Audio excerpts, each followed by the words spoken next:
Sabía que la Biblia tiene muchas porciones que tienen que ver con el comportamiento. Por ejemplo, Efesios 6 nos dice que debemos ponernos toda la armadura de Dios y prepararnos para la batalla.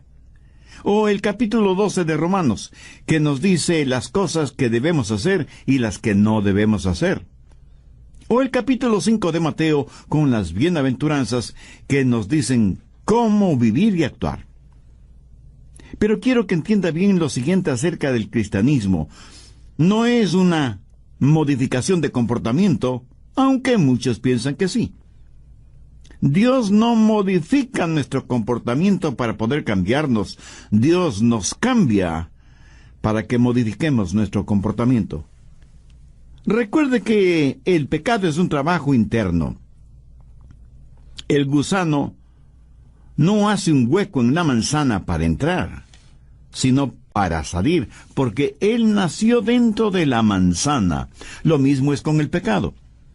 El pecado sale del corazón del hombre. Por eso Dios trabaja primero en el corazón del hombre. Usted no purifica el agua pintando de blanco el filtro, así como no puede purificar su vida con modificaciones externas. Hacerlo así es estar practicando el legalismo, y eso es mortal. En Efesios 1, Pablo nos dice quiénes somos, y esto es primordial entenderlo. En los capítulos 2 y 3 nos dice cómo es que llegamos a ser lo que somos en Cristo. Y en los capítulos del 4 al 6 nos dice cómo vivir porque estamos en Cristo.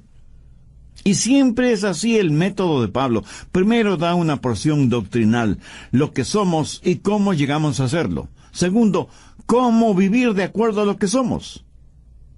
Primero trata con el ser y luego con el hacer.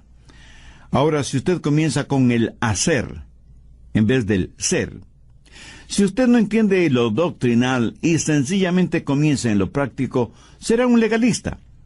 Y se sentirá frustrado porque estará viviendo en contra de una identidad que no tiene ni en su mente ni en su corazón. Jesús dijo que conoceríamos la verdad y que la verdad nos haría libres. O sea, es la verdad la que nos libera. Y la verdad es lo que Dios dice. Y la máxima verdad está encarnada en el Señor Jesucristo. Escúcheme. La verdad no puede liberarle hasta que la conozca. No importa cuán verdadera sea la verdad, no importa cuán maravillosas verdades hay en la Biblia, no habrá ninguna libertad hasta que usted conozca esas verdades. Usted debe conocer lo doctrinal antes que pueda llevarlo a la práctica.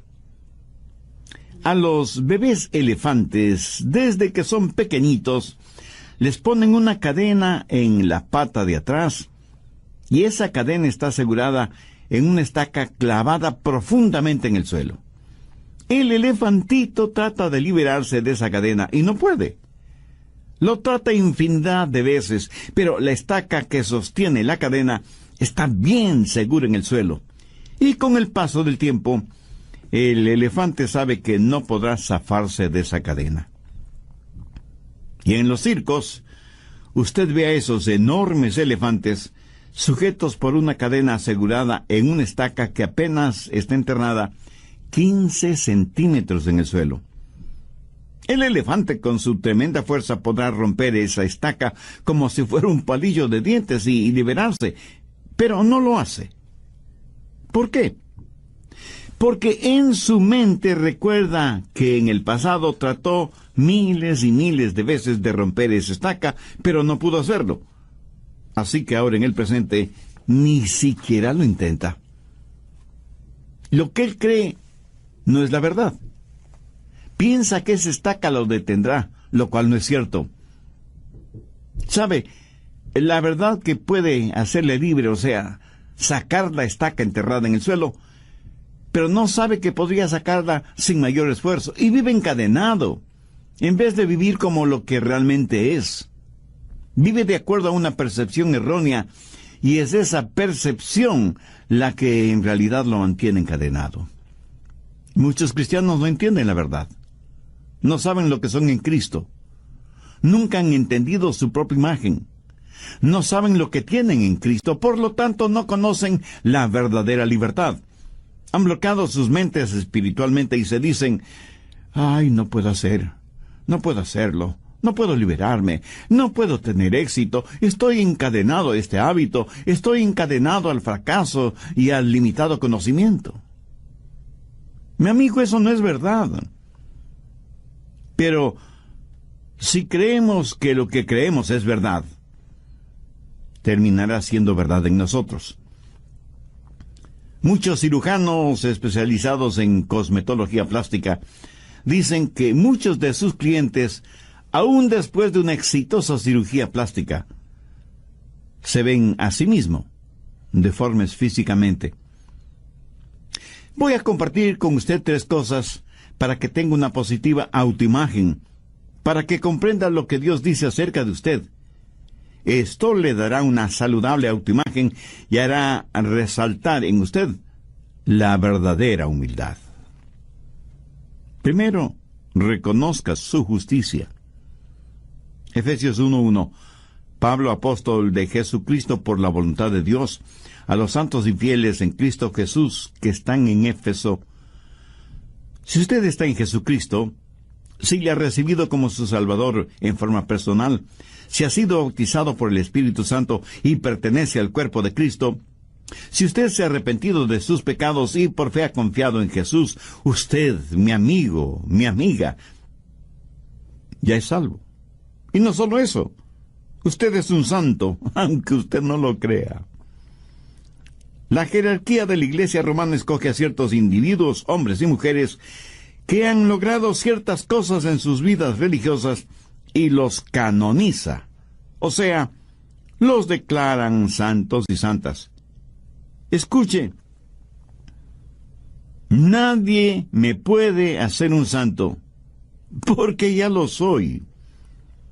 Usted está escuchando a San Adrián. Y no le estoy diciendo con arrogancia o por vanidad, sino porque es verdad. Y no lo digo yo, la palabra de Dios lo dice. Y si usted es ya salvo, usted también es un santo o una santa. Hay 2 clases de personas, las que son santas y las que no lo son. Y usted y yo, o somos lo uno o somos lo otro. Ahora, ¿qué significa la palabra santo? Pablo llama a todos los creyentes en Éfeso santos. Significa una persona la cual Dios ha justificado y la ha apartado para sí mismo. Y alguien me dirá, el pastor Rogers, yo no soy tan santo. Escuche, o se es santo o no se es. Nadie puede ser medio salvo o medio santo. El ser medio salvo es estar totalmente perdido.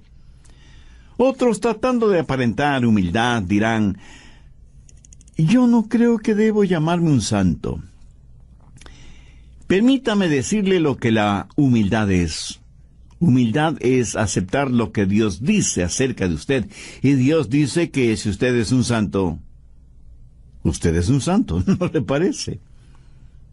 Hay personas que son muy difíciles de guiarles a Cristo porque no creen y menos aceptan lo que Dios dice, no acerca de su condición de pecadores, sino también acerca de su santidad cuando ya son salvos. Algunos cristianos no quieren llamarse santos porque dicen, no son lo suficientemente buenos. Escúcheme, Cristo murió por usted. Y si usted, por ser salvo, es uno de los santos, ¿qué derecho tiene usted de decir que no es bueno? Otros dicen, no soy lo que debo ser. Y aunque eso suene a humildad, no lo es. Eso es rebeldía. Permítame preguntar, si usted no es lo que debe ser, ¿por qué no lo es? ¿Piensa que Dios aceptará eso como una excusa? Dios le llama santo. Y si usted pregunta, pastor, ¿eso quiere decir que debo ser impecable? No. Nadie puede ser impecable, solo Jesús. Pero usted sí puede ser sin mancha. Mire Efesios 1:4. Según nos escogió antes de la fundación del mundo, para que fuésemos santos y sin mancha delante de Él. Cada cristiano debería ser sin mancha delante de Él. Somos santos de Dios. Y usted me dirá, pero pastor, yo no soy perfecto. Mi amigo, a los ojos de Dios, si usted es santo, Dios lo ve como perfecto. Busque Romanos 4:4. Pero al que obra, no se le cuente el salario como gracia, sino como deuda.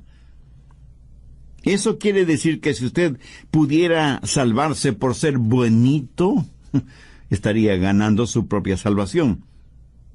Y que Dios está en deuda con usted.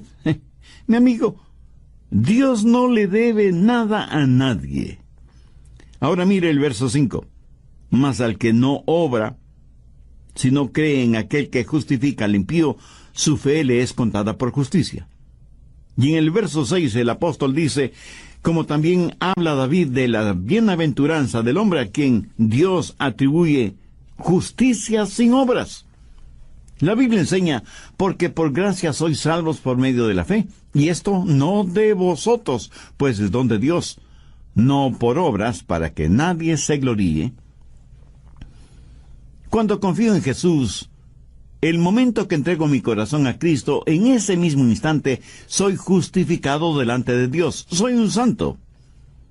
Y alguien me preguntará, ¿y qué si vuelvo a pecar? Mi amigo, ¿qué quiere decir con eso? Si vuelvo a pecar. Por supuesto que usted volverá a pecar. Todos pecamos. No hay ni una sola persona entre los miles y miles que me escuchan que no haya pecado.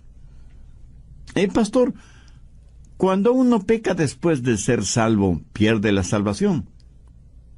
¿Habrá alguien que no haya pecado después de ser salvo? Estoy seguro que no. Pero si usted se arrepiente de sus pecados y confía en el Señor Jesucristo, usted está justificado delante de Dios. Y si fracasamos espiritualmente, dice la Biblia que en Jesucristo tenemos un abogado que intercede por nosotros delante del Padre. Cuando pecamos, debemos confesar nuestro pecado. Pero ¿cuántos de nosotros hemos confesado que somos hechos justicia de Dios en Cristo? Por eso es que la Biblia dice en Romanos 12:3, digo pues por la gracia que me es dada, a cada cual que está entre vosotros, que no tenga más alto concepto de sí que el que debe tener, sino que piense de sí con cordura, conforme a la medida de fe que Dios repartió a cada uno. En otras palabras, el apóstol está diciendo que no debemos envanecernos ni enorgullecernos de la fe y de la gracia que Dios nos ha dado. Así que usted puede tener una autoimagen positiva si sabe quién es en Cristo. Si tiene una personalidad saludable, bien balanceada, entonces tiene la justicia de Dios. Ahora, esta justicia nada tiene que ver con sus obras, porque está únicamente relacionada con su fe en el Señor Jesucristo. Su justicia no es suya propia, sino la justicia que Dios le otorga a usted por medio de los méritos de Cristo, porque lo que Jesús hizo por usted justifica el que haya sido usted justificado. Segundo, confíe en sus recursos. Veamos Efesios 1:3. Bendito sea el Dios y Padre de nuestro Señor Jesucristo, quien nos bendijo con toda bendición espiritual en los lugares celestiales en Cristo. No solo que usted está justificado a los ojos de Dios, no solo que Dios le considera santo, sino que Dios le ha dado todo lo que necesita para vivir la vida cristiana. Ahora permítame hacer una pregunta. ¿Cuántos de ustedes tienen toda la paciencia, todo el amor, toda la sabiduría, todo el dinero o toda la fe que necesitan? Y muchos responderán, no tengo lo suficiente de todas esas cosas que necesito. Gracias por su honestidad. Pero, ¿qué es lo que nos dice el verso 3? Nos dice que Dios ya nos ha bendecido con toda bendición espiritual en los lugares celestiales en Cristo. Entonces, ¿quién tiene la razón, usted o Dios? Dios dice que usted tiene todo lo que necesita para su vida cristiana. O sea, tiene toda la paciencia, todo el amor, toda la sabiduría, todo el dinero y toda la fe que necesita. Y no faltará quien me pregunte, pastor, si ya lo tengo, ¿cómo es que no lo tengo? Mi amigo, eso es porque usted no ha entendido lo que tiene. No se ha visto a usted mismo poseyéndolo. Y como no concibe poseyéndolo todo, vive como si no poseyera nada. Recuerde que en la vida cristiana primero viene lo doctrinal, luego lo práctico. Y para comportarse como cristiano tiene que saber y entender que usted ya está en Cristo. No solo debe reconocer la justicia que le ha sido otorgada, sino que debe confiar en sus recursos espirituales. Cuando usted sabe la verdad, esa verdad le hará libre. Pero si usted no entiende lo que tiene en Cristo, podría estar pidiendo por algo que ya tiene. Ahora recuerde que Dios nunca le pedirá a usted algo que Él mismo no le haya dado. Todo lo que Dios demanda de nosotros es porque ya nos lo ha dado. Y de acuerdo a Efesios 1:3, Dios ya nos ha bendecido con toda bendición espiritual en los lugares celestiales en Cristo. ¿Está usted gozando de esas bendiciones? Creer en lo que Dios dice es mucho más importante que lo que usted piensa. Cuando usted comprende lo que Dios dice, cuando usted entienda la verdad de Dios, esa verdad le liberará. Usted tiene que reconocer la justicia que le ha sido otorgada, y usted es justo delante de Dios en Cristo Jesús. Y por eso Dios nunca más se acordará de sus pecados. Sin embargo, eso no significa que Dios no le disciplinará si es que usted desobedece. Pero nunca usará ese pecado para acusarle. Anote al margen 2 de Pedro 1:3. Como todas las cosas que pertenecen a la vida y a la piedad, nos han sido dadas por su divino poder mediante el conocimiento de aquel que nos llamó por su gloria y excelencia. En Romanos 8:9 leemos, «Mas vosotros no vivís según la carne, sino según el Espíritu, si es que el Espíritu de Dios mora en vosotros. Y si alguien no tiene el Espíritu de Cristo, no es de él». Todos tenemos el Espíritu Santo en nosotros si es que somos salvos, y es por medio de Él que Jesús vive en nosotros. Si Cristo no está en nosotros, entonces no somos salvos. ¿Y cómo es que Cristo mora en nosotros? No corporalmente. Él viene por medio de su Espíritu Santo, y cuando creemos somos bautizados por el Espíritu Santo en el cuerpo de Cristo. Cuando estamos en el Espíritu, quiere decir que el Espíritu está en nosotros y nosotros somos de Cristo y Cristo está en nosotros. Por favor, escúcheme con atención. El Espíritu Santo es Dios en cada creyente. Algunos hermanos pentecostales a veces me preguntan si he recibido la segunda bendición. Y yo les contesto que para mí la segunda bendición es entender bien la primera. Muchos de nosotros en realidad no nos damos cuenta lo que obtuvimos cuando nos salvamos. No solo el perdón de nuestros pecados y vida eterna, sino que también recibimos al Espíritu Santo de Dios y con Él, y en Él, al Señor Jesucristo. Esa es la más importante bendición que uno puede recibir en la vida. Cuando yo recibí esa bendición, mis ojos espirituales fueron abiertos y aprendí que Él me había bendecido con toda bendición espiritual en Jesucristo. Cuando usted se salvó, cuando nació de nuevo, le fueron dadas todas las bendiciones de Dios. Dios no nos da de su Santo Espíritu por etapas.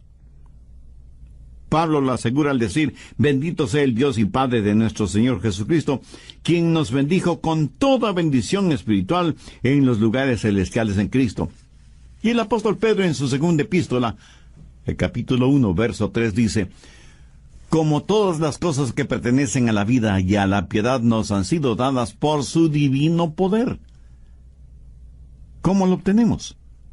Mediante el conocimiento de aquel que nos ha llamado para su gloria y excelencia. O sea, nos ha dado todo lo que necesitamos para vivir la vida cristiana. Usted no necesita nada más, pero tampoco nada menos. Por eso la Biblia dice en Juan 8:32, y conoceréis la verdad, y la verdad os hará libres. Cuando usted entiende quién es en Cristo y reconoce que ha sido justificado, Dios le llama santo. Cuando confía en los recursos con que Dios ya le ha bendecido, entonces la segunda bendición es el descubrir todo lo que le ha sido dada en la primera bendición. Y el resto de su vida lo pasará descubriendo todo lo que obtuvo desde el mismo momento en que pasó de muerte a vida. O sea, todo lo que recibió desde el instante en que aceptó a Cristo como su Salvador. ¿Qué más podría necesitar? Dios ya no nos bendijo con toda bendición espiritual en los lugares celestiales en Cristo. Tercero, descanse en su relación. Busque Efesios 1:6. Para alabanza de la gloria de su gracia, con la cual nos hizo aceptos en el amado. Su relación es una de aceptación. No solo en que usted ha aceptado a Cristo, sino que Él le ha aceptado a usted. Mire esa frase, en el amado. Es una referencia directa al Señor Jesucristo. Por lo tanto, lo que es cierto acerca del Señor Jesucristo es también cierto acerca de usted. Cuando el Padre desde el cielo miró a su Hijo siendo bautizado, dijo, «Este es mi Hijo amado en quien tengo complacencia». Si usted está en Cristo, es aceptado en Él por el Padre. La razón por la que muchos no tienen una positiva autoimagen es porque tienen una personalidad distorsionada por un sentimiento de rechazo. Algunas veces se le llama complejo de inferioridad. ¿Por qué tenemos esa clase de sentimientos? Bueno, porque es parte de nuestra naturaleza adánica. Cuando Adán pecó, su pecado causó rechazo por parte de Dios. ¿Qué sucedió con Adán y Eva después que pecaron? Tuvieron que salir del jardín del Edén, fueron rechazados. Vivimos en este mundo con esa innata sensación de rechazo y la mayor parte de nuestra vida la pasamos buscando aceptación. Queremos ser aceptados, pero nos volvemos orgullosos. Tratamos de hacer cosas y nos esclavizamos a ellas. Vivimos por lo que otros piensan. Vivimos de acuerdo a lo que la mayoría impone, aunque sea negativo y ofensivo delante de Dios. Definitivamente nos importa más la opinión que los hombres tengan de nosotros que la opinión de Dios. ¿Por qué los jóvenes dejan una buena casa en donde tienen rica comida, buena ropa, abundante agua para bañarse, una agradable cama y el amor de sus padres? ¿Por qué se van de sus casas para vivir en comunidad con otros jóvenes desordenados, sin bañarse, sin cambiarse de ropa, comiendo solamente alimentos enlatados y durmiendo en colchones?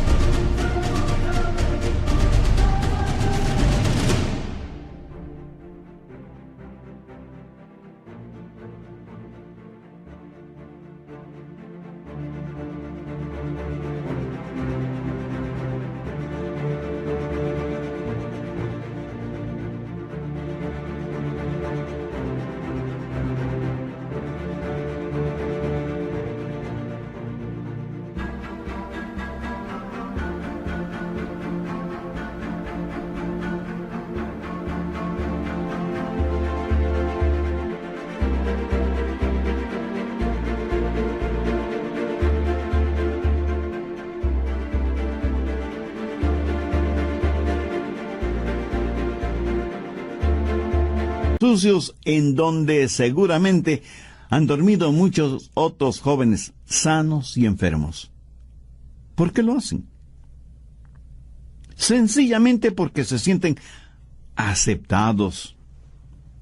Porque asisten masivamente a los conciertos de rock pesado.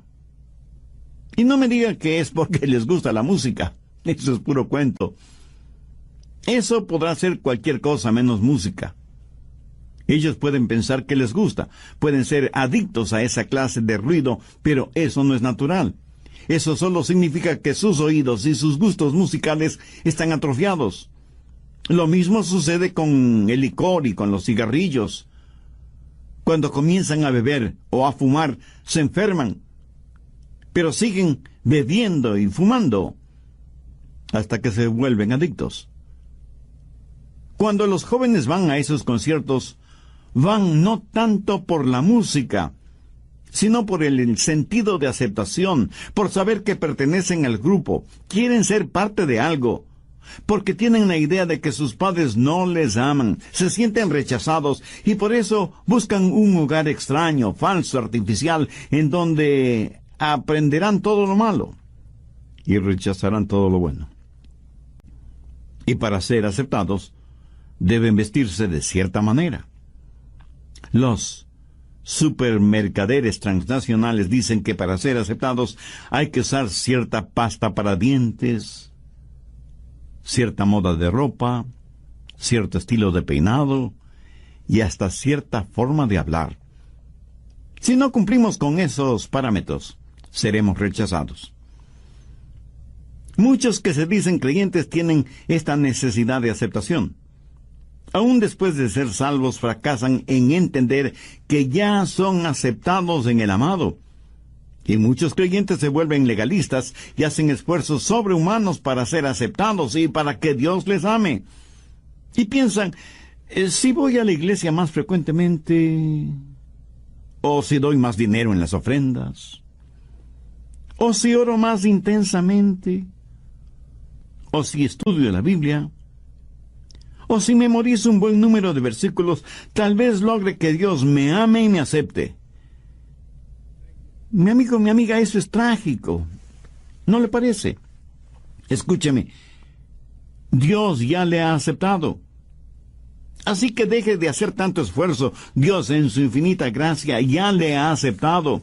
Grabe en su mente y corazón las palabras de Pablo. Nos bendijo con toda bendición espiritual en los lugares celestiales en Cristo.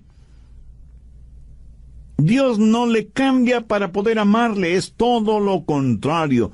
Dios le ama para poder cambiarle. ¿Lo entiende? De hecho, Él le amó a usted antes de que usted fuera salvo. En Romanos 5:8 el apóstol Pablo dice, mas Dios muestra su amor para con nosotros en que siendo aún pecadores, Cristo murió por nosotros. Pero debemos entender que aunque Dios ama al pecador, de ninguna manera lo acepta si es que ese pecador no se ha arrepentido de sus pecados. Pero cuando se arrepiente y recibe a Cristo en su corazón,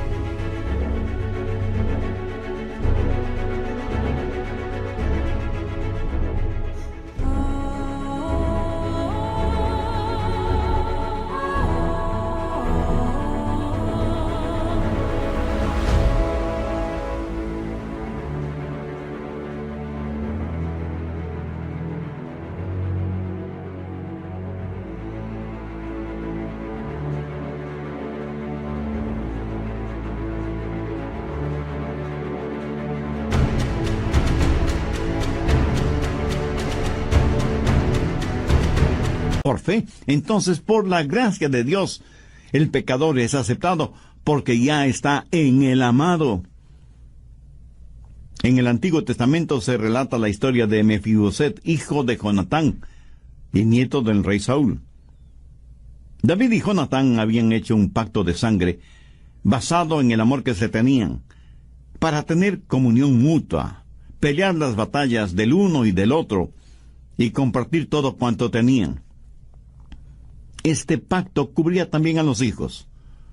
Y Jonatán tuvo un hijo, Mefiboset, que era heredero al trono si es que su padre, Jonatán, heredaba el trono de Saúl, rey de Israel, padre de Jonatán y abuelo de Mefiboset. Pero Saúl y Jonatán murieron, y David fue ungido como rey de Israel. Por el temor de que David como rey quisiera eliminar cualquier vestigio de la descendencia de Saúl, una comadrona tomó al pequeño Mefiboset para ocultarlo, pero al correr con el niño en sus brazos tropezó y cayó, y las piernas de Mefiboset se fracturaron, y él quedó lisiado para toda la vida.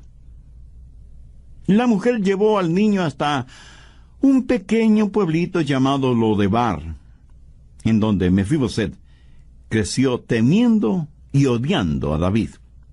¿Por qué? Porque nada sabía acerca del rey David. No sabía que David le amaba. No sabía del pacto de sangre que Jonatán, su padre, y David habían hecho. Y la causa de la rebelión de Mefiboset en contra de David era el resultado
de creer mentiras acerca de David.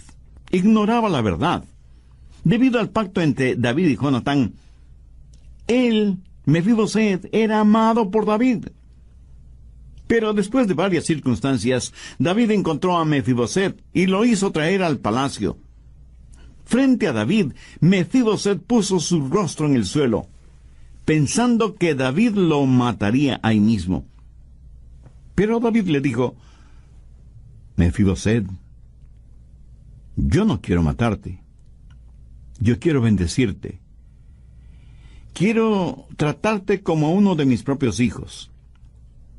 Quiero que tengas la herencia que te corresponde y que siempre te sientes conmigo a la mesa real. Te amo y quiero honrarte y bendecirte. ¿Por qué David hizo todo esto? Por el pacto que había hecho con Jonatán. David aceptó a Mefiboset por ser el hijo de Jonatán, y debido a ese pacto, cuando supo de la existencia de Mefiboset, lo buscó hasta encontrarlo, lo trajo al palacio y lo aceptó como si fuera su propio hijo y le bendijo como tal. ¿Por qué soy aceptado por Dios? No porque yo sea alguien especial. No por ninguna de las cosas notables que haya hecho. Dios me aceptó por amor a Cristo. Busque Efesios 4:32. Antes sed benignos unos con otros, misericordiosos, perdonándoos unos a otros como Dios también os perdonó a vosotros en Cristo. Delante de Dios, en Cristo soy hecho justicia, y necesito reconocer la justicia, necesito confiar en los recursos que Dios me ha dado. Pero no solo eso. También necesito aceptar mi relación, soy acepto en el amado, y debo dejar de tratar de ganar mi camino hacia Dios. Escúcheme atentamente, la santidad no es el camino hacia Cristo. Cristo es el camino hacia la santidad. El otro día, en un artículo bíblico relacionado con la llenura del Espíritu Santo, leí lo siguiente: si queremos ser llenos con el Espíritu Santo, debemos vivir vidas justas y buenas. Y yo pensé, creo que esto debe ser al revés. Si queremos vivir vidas justas y buenas, debemos ser llenos del Espíritu Santo. Y esto no es un juego de palabras, piénselo. Si por nosotros mismos pudiéramos vivir vidas justas y buenas, ¿qué necesidad tendríamos de ser llenos del Espíritu Santo? Debemos llegarnos a Dios como somos y humildemente decir: Señor, aquí estoy. Y Él nos dirá: eres aceptado. Ahora, si yo me aferro a mis pecados, no podré ser lleno del Espíritu Santo. El momento que me arrepiento de mis pecados y digo: Señor, aquí estoy, ese momento soy aceptado en el amado, soy hecho justicia de Dios en Cristo. Recuerde que Dios no nos cambia para poder amarnos, sino que nos ama para poder cambiarnos. Y que la santidad no es el camino a Cristo, sino que Cristo es el camino a la santidad. En Cristo tenemos todas las bendiciones espirituales que necesitamos.